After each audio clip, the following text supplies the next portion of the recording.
नमस्कार प्रिय मित्रों, मेरे परिवार के हर एक सदस्य, आप सभी का इस पवित्र YouTube चैनल पर हार्दिक स्वागत है। दोस्तों, क्या आप जानते हैं होली से ठीक पहले आने वाली अमालिका एकादशी आपके जीवन के दुर्भाग्य को हमेशा के लिए मिटा सकती है। शास्त्रों में साफ लिखा है कि जो व्यक्ति इस दिन की महिमा सुन लेता है उसके जन्मों के पाप धुल जाते हैं। लेकिन ध्यान रखिए, अगर आपने आज की ये कथा अधूरी छोड़ दी तो कहीं आप भगवान विष्णु जी की कृपा से वंचित ना रह जाएं। दोस्तों, कहते हैं कथा को बीच में छोड़ना अशुभ होता है, इसीलिए इस वीडियो को अंत तक पूरा जरूर देखिएगा, क्योंकि अधूरा ज्ञान कभी फलदायी नहीं होता। दोस्तों, आज की इस विशेष वीडियो में मैं आपको एक एक करके बताऊंगा अमालिका एकादशी का असली महत्व और आंवले पेड़ का राज।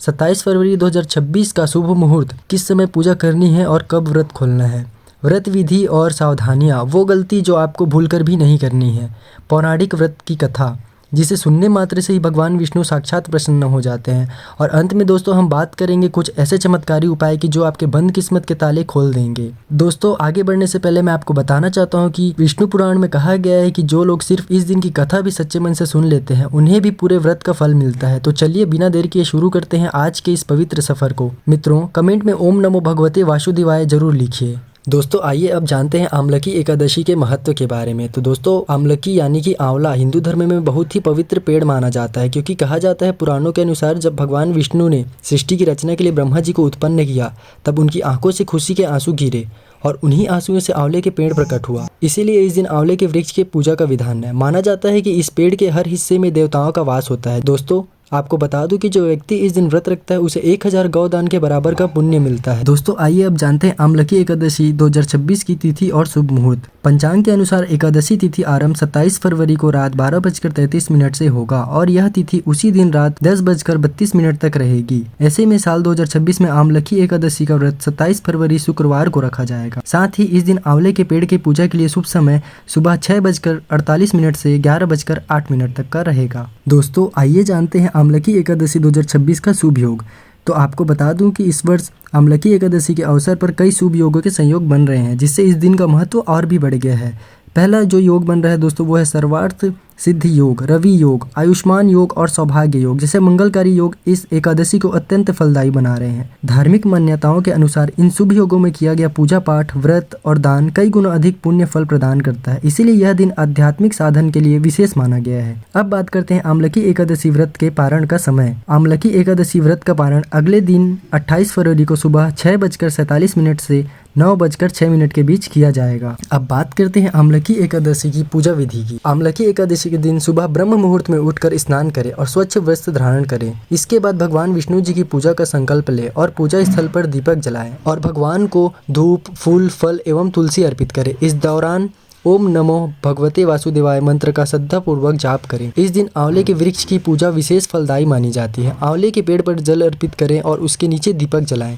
दिन भर व्रत का पालन करें और शाम के समय भगवान विष्णु जी की आरती करने के बाद प्रसाद का ग्रहण करें। मित्रों, अब सुनते हैं वो कथा जिसके बिना ये व्रत अधूरा है। मित्रों, व्रत की कथा सुनने से पहले मैं आपको बताना चाहूँगा कि विष्णु पुराण में यह कहा गया है कि जो लोग सिर्फ इस दिन की कथा भी सच्चे मन से सुन लेते हैं उन्हें भी पूरे व्रत का फल मिलता है। तो चलिए बिना देरी किए शुरू करते हैं आज का ये पवित्र सफर। कमेंट में ओम नमो भगवते वासुदेवाय जरूर लिखिएगा और कथा को अधूरा सुनकर बिल्कुल न जाइएगा। आमलकी एकादशी का व्रत इस प्रकार है दोस्तों। प्राचीन समय में एक वैदिक नाम का एक नगर था। उस नगर में ब्राह्मण, वैश्य, क्षत्रिय, शूद्र चारों वर्ण के मनुष्य प्रसन्नतापूर्वक निवास करते थे। नगर में सदैव वेद ध्वनि गुंजा करती थी। उस नगरी में कोई भी पापी, दुराचारी, नास्तिक आदि न था। उस नगर में चैत्र रथ नाम का चंद्रवंशी राजा राज्य करता था। वह उच्च कोटि का विद्वान था तथा धार्मिक प्रवृत्ति का व्यक्ति था। उसके राज्य में कोई भी निर्धन एवं लोभी नहीं था। उस राज्य के सभी लोग भगवान विष्णु के अनन्य भक्त थे। वहाँ के छोटे बड़े सभी निवासी प्रत्येक एकादशी का उपवास करते थे। एक बार फाल्गुन माह के शुक्ल पक्ष की आमलकी नामक एकादशी आई। उस दिन राजा एवं प्रत्येक प्रजाजन, वृद्ध से बालक तक ने आनंद पूर्वक उस एकादशी का उपवास किया। उस दिन मंदिर में रात को सभी ने जागरण किया। रात के समय उस स्थान पर एक बहेलिया आया। वह महापापी तथा दुराचारी था। अपने कुटुंब का पालन वह जीव हिंसा करके करता था। वह भूख प्यास से अत्यंत व्याकुल था। कुछ भोजन पाने की इच्छा से वह मंदिर के एक कोने में बैठ गया। उस स्थान पर बैठकर वह भगवान विष्णु की कथा तथा एकादशी महात्म्य सुनने लगा। इस प्रकार उस बहेलिये ने संपूर्ण रात्रि अन्य लोगों के साथ जागरण कर व्यतीत की। प्रातःकाल सभी लोग अपने अपने निवास पर चले गए। इस प्रकार वह बहेलिया भी अपने घर चला गया और वहां जाकर भोजन किया।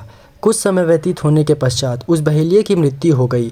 हालांकि जीव हिंसा करने के कारण वह घोर नरक का भागी था, परंतु उस दिन आम्लकी एकादशी व्रत तथा जागरण के प्रभाव से उसने राजा विदुरथ के यहाँ जन्म लिया। उसका नाम वसुरथ रखा गया। बड़ा होने पर वह चतुर्गिणी सेना सहित तथा धन धान्य से युक्त होकर 10 सहस्त्र ग्रामों में संचालन करने लगा। एक समय राजा वसुरथ शिकार खेलने के लिए गया। दैव योग से वन में वह रास्ता भटक गया और दिशा का ज्ञान न होने के कारण उसी वन के एक वृक्ष के नीचे सो गया। कुछ समय पश्चात पहाड़ी डाकू वहां आए और राजा को अकेले देखकर मारो मारो चिल्लाते कहकर राजा वसुरथ की ओर दौड़े। वह डाकू कहने लगे कि इस दुष्ट राजा ने हमारे माता पिता, पुत्र पौत्र आदि समस्त संबंधियों को मारा है तथा देश से निकाल दिया। अब हमें इसे मारकर अपमान का बदला लेना चाहिए। इतना कहकर वे डाकू राजा को मारने लगे और उस पर अस्त्र शस्त्र का प्रहार करने लगे। डाकुओं के वह अस्त्र शस्त्र राजा के शरीर से स्पर्श होते ही नष्ट होने लगे तथा वह शस्त्र राजा को पुष्पों के समान प्रतीत होने लगे। कुछ समय पश्चात प्रभु इच्छा से उन डाकुओं के अस्त्र शस्त्र उन्हीं पर प्रहार करने लगे, जिससे वे सभी डाकू मूर्छित हो गए। उस दिन राजा के शरीर में एक दिव्य देवी प्रकट हुई। वह देवी अत्यंत सुंदर थी तथा सुंदर वस्त्रों तथा आभूषणों से अलंकृत थी। उसकी भ्रुकुटी टेढ़ी थी। उसके नेत्रों से क्रोध की भीषण लपटें निकल रही थी। उस समय वे लपटें काल के समान प्रतीत हो रही थी। उसने देखते ही देखते उन सभी डाकुओं का समूल नाश कर दिया। नींद से उठने पर राजा ने वहां अनेक डाकुओं को मृत पड़ा देखा। वह सोचने लगा, किसने इन्हें मारा? इस वन में कौन है मेरा हितैषी? राजा वसुरथ ऐसे विचार कर ही रहा था कि उसी समय आकाशवाणी हुई, हे राजन, इस संसार में भगवान विष्णु के अतिरिक्त तेरी रक्षा कौन कर सकता है? इस आकाशवाणी को सुनकर राजा ने भगवान विष्णु को स्मरण करते हुए उन्हें प्रणाम किया। तत्पश्चात अपने नगर को वापस आ गया और सुखपूर्वक राज्य करने लगा। महर्षि वशिष्ठ ने कहा, हे राजन, यह सब आम्लकी एकादशी व्रत का प्रभाव था। जो मनुष्य एक भी आम्लकी एकादशी का व्रत करता है वह प्रत्येक कार्य में सफल होता है तथा अंत में वैकुंठ धाम को प्राप्त होता है। मित्रों, इस कथा से हमें सीख मिलती है कि भगवान की भक्ति कभी व्यर्थ नहीं जाती। दोस्तों, अब बात करते हैं आम्लकी एकादशी की वो महत्वपूर्ण उपाय के बारे में जिसे करती है आपकी सभी परेशानियां दूर हो जाएंगी। दोस्तों, अगर आपके कामों में रुकावट आ रही है तो इस दिन आंवले के पेड़ पर 7 बार कच्चे धागे से लपेट कर परिक्रमा करें और घी का दिया जलाएं। इससे आपकी सभी परेशानियां, कामों में आ रही रुकावटें तुरंत ही खत्म हो जाएंगी। उम्मीद है आपको ये जानकारी पसंद आई होगी। अगर आपको ये वीडियो अच्छा लगा हो तो इसे लाइक करें और अपने परिवारजनों और दोस्तों को शेयर जरूर करें। हमारे चैनल को सब्सक्राइब करना बिल्कुल ना भूलें ताकि आप आने वाले और त्योहारों की जानकारी सबसे पहले पा सकें। कमेंट में जय विष्णु देव जरूर लिखें।